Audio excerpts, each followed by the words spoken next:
And எனக்கு இந்த படத்தில் ஆக்சுவலி பிடிச்ச ஒரு டயலாக் ஒன்று, hope is a dangerous weapon.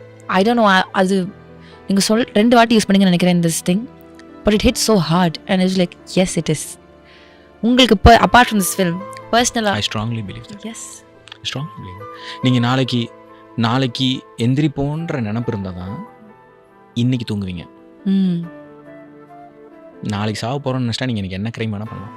தம்மையிராக போச்சு போங்கடா அப்படின்னு, ஐயோ சாரி, என்ன வேணால் நம்மளால் பண்ண முடியும் இல்லையா? ஸோ இந்த மொத்த இதுவுமே நம்ம நல்லா நோட் பண்ணி பாருங்கள். சின்ன வயசுலேருந்தே நம்ம அந்த மாதிரி வீடு கட்டணும், நம்ம அந்த காரில் போகணும், நம்ம அந்த இதில் வாழணும், நம்ம அப்படி இருக்கணும்னு தான் நம்மளை ட்ரைவ் பண்ணிட்டு இருக்காங்களே. நம்மளுமே அதை நோக்கி நம்மள அறியாமல் ட்ரைவ் பண்ணிட்டு தான் இருக்கோம். ஸோ கால்டு இந்த நம்பர் 1 பொசிஷன் போகணும், இல்லை அந்த லீகுக்கு போகணும், இந்த இதுக்கு போகணும், பிளா பிளா பிளா என்ன வேணா இருக்கட்டும். இதெல்லாம் இல்லாமல் இருக்கிறதுன்றது வரோம் இல்லை, அது அட்டைன் பண்ண முடியாது. ரொம்ப ஈஸி. இந்த படம் ஓடணும்னு நினைக்கிற வரைக்குமே ஹோப் தானே. ஆமாம்.